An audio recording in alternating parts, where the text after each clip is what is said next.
Avoid کرنا ہے. اچھا ایک اور لیکن ہم لوگ جو ہے آج کل ایک اور ایشو بن گیا ہے کہ صرف دیکھا دیکھی یہ چل پڑا ہے کہ فلاں نے قربانی کرنی ہے تو اب اس کو دیکھ کے ہم نے قربانی کرنی ہے.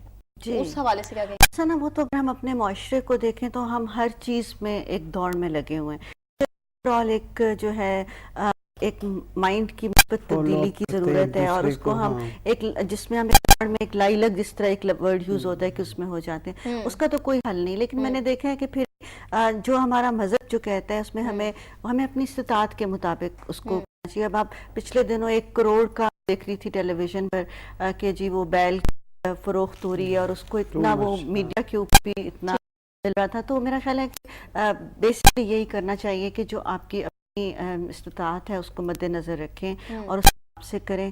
جس طرح اب ہمارا ہے تو ہم لوگ اکٹھے سسرال میں ہمارے اکٹھے پھر قربانی ہوتی ہے, سارے بھائی ایک جگہ پر جو ہے ہاں لوگ اپنا سب کا جو ہے وہ ایک بڑے بھائی کے گھر ہی ساروں کا. اس وجہ سے مجھے اس والی ٹرائل میں کرنا پڑتا جو وہ سارا کچھ ہوتا ہے, بیکاز وہ سب کچھ اتنا جل کر اور جی وہ سب کچھ وہ ایک ہی کسائی اتنی برسوں سے آ رہا ہے, اس کو پتہ ہے کس طرح کی کٹنگ کیسے کرنا ہے, اور وہ جی تو مجھے لگتا ہے جب تک جو ایک آپس میں جو فیملی بانڈنگ ہے اور ایک سیکریفائس جذبے کو نہیں سمجھتے تب آپ عید کے اصل ایسنس تک نہیں پہنچ سکتے. ایگزیکٹلی, یہ بڑی خوبصورت بات کیا جائے.